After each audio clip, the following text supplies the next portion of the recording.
Tonight, a new fishing ban implemented in Port Pirie waters, receiving mixed reactions from locals.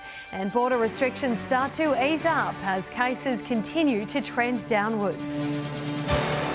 From our 7 Spencer Golf Studios, your nightly news with Louise Huber begins now. Good evening, everyone. A 12-month ban on some fishing has sent shockwaves through Port Pirie, with locals reeling at the immediate closure enforced overnight by the Department of Primary Industries. The move follows a recent study which found the contaminated waters topple the recommended national health benchmark. An immediate ban already rocking the boat. Fishers arriving to their local wharf this morning, shocked by the news announced overnight. Yeah, it's disappointing, but you got to go with the flow. You often see people down here fishing. Well, crabbing season probably is starting now. There's probably people out there crabbing now, and it's predominantly where the exclusion zone is where most people with small boats will crab. It's never been an issue with the fish and consuming fish in this area, so I just want to know what's changed. PIRSA and SA Health implementing the immediate 12-month closure as of midnight last night. The move follows a UniSA study which found waters in the area severely contaminated. So it was really looking at a way forward rather than just saying it's contaminated. We wanted to look at a positive way that Pirie could work with that. Adjacent to Port Pirie, the waters will be divided into 2 zones, the first impacting all seafood. So no seafood can be taken from that area, and that's south and west of the Waroona Island boat ramp. Zone 2 only implemented for bivalve molluscs. Oysters, mussels, razorfish and scallops. It's not unexpected in the fact that it's new evidence, and any new study can then be looked at and seen how does that apply wider. Port Pirie Council Mayor says he was blindsided by the decision. We did not expect this. I talked to the member for Frome this morning. He also didn't know anything about it. Now he's seeking more clarification to clear some murky waters. I'm really flabbergasted. I think if a local phone call could have just made the difference. How are they going to police it, and what information we're going to get as to where and how we can go? Are there going to be markers? Are there going to be people out there telling us where we can and can't go? Despite the major decision, Nearstar says in a statement it's been operating for 130 years and these concentrations of metal in sediment are the same magnitude as what's been previously recorded. If you want to go recreational fishing, go outside of those zones and encourage you to keep doing that as well. For now, residents will need to be mindful, with fishery officers already out in force. The public and the fishers need to adhere to those rules, and if not, there will be the consequences of doing that. With the coronavirus and lockdowns and all that sort of stuff that everyone's gone through, you know, people just want to get out and enjoy some family time, and to not be able to fish off the wharf in Pirie or catch a few crabs is a bit of a downer. Shari Hams, 7 Spencer Golf News. South Australia's borders are set to reopen to the ACT from midnight, but will remain shut to New South Wales residents. Visitors flying in from Canberra will no longer have to self-isolate for 14 days on arrival. Authorities say a fear of community transmission in New South Wales is delaying any discussion on opening the border. South Australia's Police Commissioner has provided a glimmer of hope, though, saying the eastern state is heading in the right direction. Some South Australian politicians are renewing their calls to the federal government to scrap plans for a nuclear waste dump at Kimba. The concerns follow the release of a Senate economics report, with Labor members saying the Kimba community hasn't been consulted widely enough. Independent Senator Rex Patrick claims the waste facility doesn't pass the pub test and also wants the project scrapped. It's a case of the minister basically making any decision he wanted without having any regard to that requirement for broad community support. The report also outlined supporters of the project, including from the Kimba Council, which maintains a large percentage of residents support the facility. Stay with us still to come tonight. More people taking on paid training initiatives. Numbers rise by almost 12%. And the next generation of learners offered guidance on their next steps.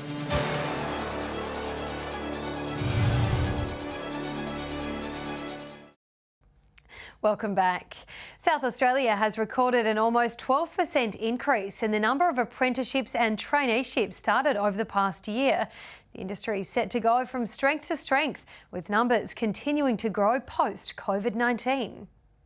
Regional South Australia, a hotspot for apprentices and trainees. The Career Employment Group seeing a variety of industries taking on new workers. Automotive, mechanical fabrication, mechanical and metal fabrication, so that's the traditional boilermakers, and in the hospitality sector. New figures reveal between March last year to this year an increase in people taking on the training roles. Particularly in regional and remote South Australia, we've seen a 6% increase in apprenticeships in regional South Australia and a 30% increase in remote South Australia. The numbers released from the National Centre for Vocational Education Research, and it seems they've been boosted since the pandemic hit. Prior to COVID, we dropped down to about 280, and we're up now nudging 400, so it's been very encouraging. Training the next generation of workers across crucial industries. Laura Milovanovic, 7 Spencer Gulf News. Port Pirie's Uni Hub has hosted its first open day, with different sectors speaking with aspiring students. Nursing, engineering and local government jobs were just some of the industries enticing locals to study regionally. Port Pirie's Uni Hub campus transformed into a career centre. A whole lot of local employers who will be the beneficiaries of the graduates as they come through the courses here. So it's been a really good opportunity for people in the community. It was all hands on deck, with many different sectors putting their best foot forward to entice students. There's lots of opportunities, whether they be administrative or technical or in engineering. And with the Uni Hub, some of those university courses are available. Even production, business planning, but most obvious with our operation, all the engineering fields and technology fields come into play. University recruitment officers also attending, providing important advice to high school graduates. Start to narrow it down as to what you want to do. So just give something a go and see if you like it or not, and you can always swap or change later. You're not making a decision for the rest of your life yet, even though it might feel like that. SA Health says regional nurses are in demand following a challenging year. Provide opportunities for people within the York and Northern area, within Port Pirie and the Greater Mid-North, just to take nursing on as a career. The Port Pirie Hospital also speaking about its graduate program for those completing their studies. Well, the uni degree gives them the base learning, and then our role is to support them during their clinical placement, and then obviously once they become graduated as a registered nurse, then how we support them into their lifelong learning. Uni Hub staff say they're working to provide much needed clarity during a confusing time. Particularly in a world of COVID, there's some unsurety and uncertainty around what to do in the future and what's available for them here. So they're just trying to find out what options are around and what best would suit their individual needs. Shari Hams, 7 Spencer Gulf News. Wyler's suicide prevention event has been hailed a huge success, with hundreds of locals attending. Residents were asked to throw a rose in the ocean in memory of a loved one lost to suicide. A special and sombre day for many in the Whyalla community. We're here in honour of a few close friends who have taken their own lives. One by one, groups of locals made the short walk from the top of the foreshore down to the ocean bed. Suicide prevention organisers handing out blossoming pink roses to symbolise love. It's close to my heart. We've lost a few family members to suicide, and it's just a good way to get the community involved in such to support such a good group. An abundance of roses by the ocean, showing how greatly a community can be affected. Not everybody stops and shares their story with us, but the few that have, it's been really nice to just get to know people within the community and how suicide's actually impacted on them and their family. It is a significant issue in regional areas. There's often lots of stressors on young people and on older people. Whyala's Suicide Prevention Network, Headspace and Centrecare Catholic Country SA all teaming up to educate locals on suicide prevention, where families and sufferers can go for information and who they can turn to within the community for support. Not only informal support's important, but formal supports and professional support is really one of the things that people need sometimes. If you or someone you know needs help, call Lifeline on 13 11 14. Sophia Contagonis, 7 Spencer Gulf News. Stay with us after the break. A Port Augusta dad takes a brave leap in the name of cancer research. And Port Lincoln artists finally back in their place of solace after a tough few months.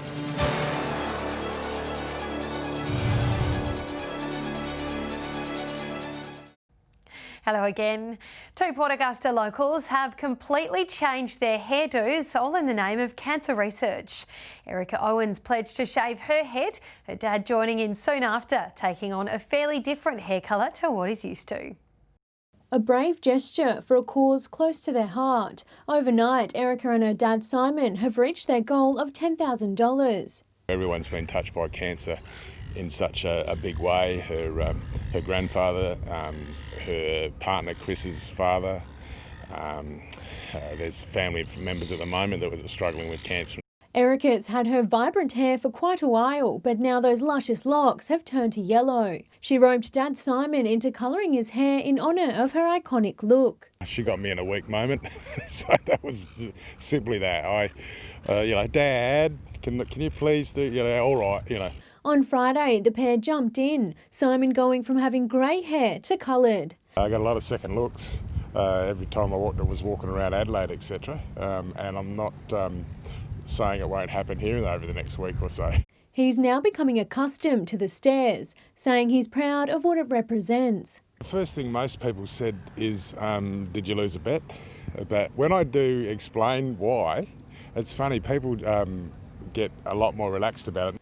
Saying a pledge, no matter how big or small, can have an impact on the lives of many. I think it's testament that if you come up with an idea, you can help others, and it doesn't take much. I mean, this is not a painful exercise or anything. It's a lot of fun, a little bit silly, but it's a good example of how easy money can be raised.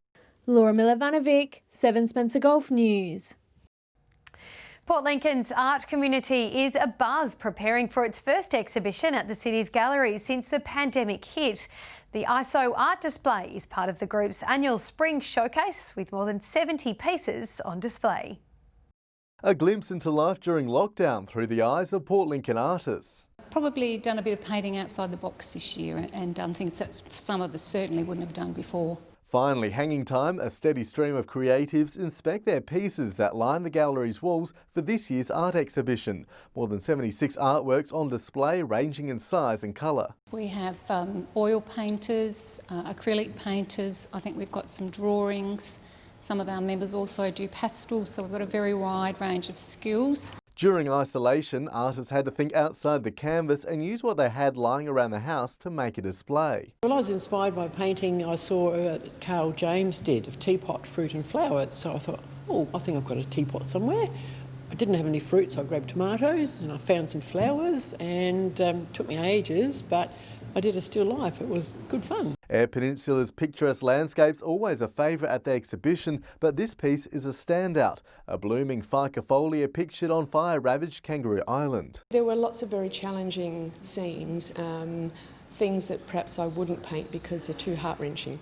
And during that time in travelling through some of those areas, I was very conscious of the heartache. It's one of the first exhibitions to be held at the gallery since the pandemic hit. Artists encouraging the local community to get behind them, with most of the pieces on sale. But you'll have to get in quick, with some already being snapped up. It is a surprise, yeah, a very pleasant one. A Meet the Artist Day will be held at the Nautilus Theatre tomorrow. Nathan Regter, 7 Spencer Gulf News. Multiple Whyalla football players have been presented with medals at the city's annual awards ceremony. Kyan Nielsen, Connor McDonald, Sean Byrne and David Gray all standouts in their yearly categories. Football star Kieran Hollingworth-Hughes was crowned Best Player of the Season, competing in this year's undefeated West Whyalla team. Pretty excited, obviously wasn't really expecting it. A lot of good players in Whyalla this year due to COVID and leagues not going ahead, so obviously good talent pool, and just obviously happy with the way the year's gone. Excellent night as always, and I'm really pleased with the winners because they are good lads, good footballers. Rapina and Central Whyalla will go head-to-head in this weekend's preliminary final. Stay with us after the break. We'll have more sport with the local footy wrap and the weather with Brit.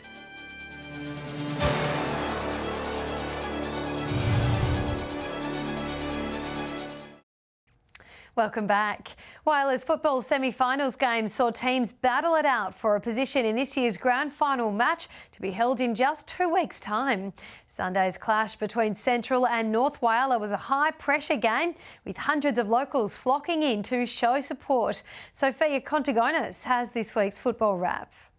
It was perfect weather for a football game at Bennett Oval on Sunday as both teams battled for top spot of the season. Central's got off to a perfect 3-goal start with North scoreless in the first quarter. The Magpies flew back into action, however, a single-point difference after a 5-goal second quarter. After that, it was one-way football as the Roosters dominated both the third and fourth quarters. The team kept North to just 1 goal whilst it kicked 7 more for itself to run out as easy 44-point winners. Central's speedy players and accurate kicks made a difference to the game. Scott Collison kicked 5 crucial goals for the winners, with the team set to advance to this weekend's preliminary final. North's loss means its season is now complete. It's finished with a 3-game win for the year. On Saturday, the league's 2 best teams battled in far more difficult conditions in the second semi-final. West Whyalla continued its undefeated form and led from start to finish, eventually winning by 27 points. West were able to kick goals in every quarter despite the strong wins, whereas Rapina only kicked goals in the first and final quarters. West will go through to its 12th grand final in 13 years, with Rapina set to front up against Central Whyalla in next week's preliminary final. Over to the Spencer Golf Football League, and both games were tight.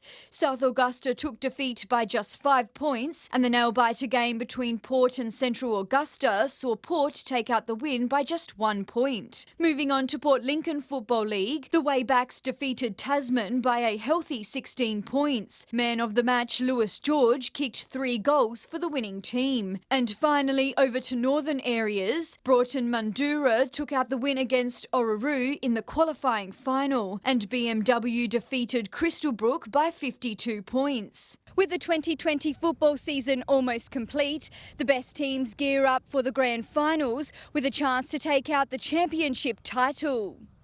And now for a look at what's happening in the weather for the rest of the week. Here's Brit. Thanks, Louise, and good evening.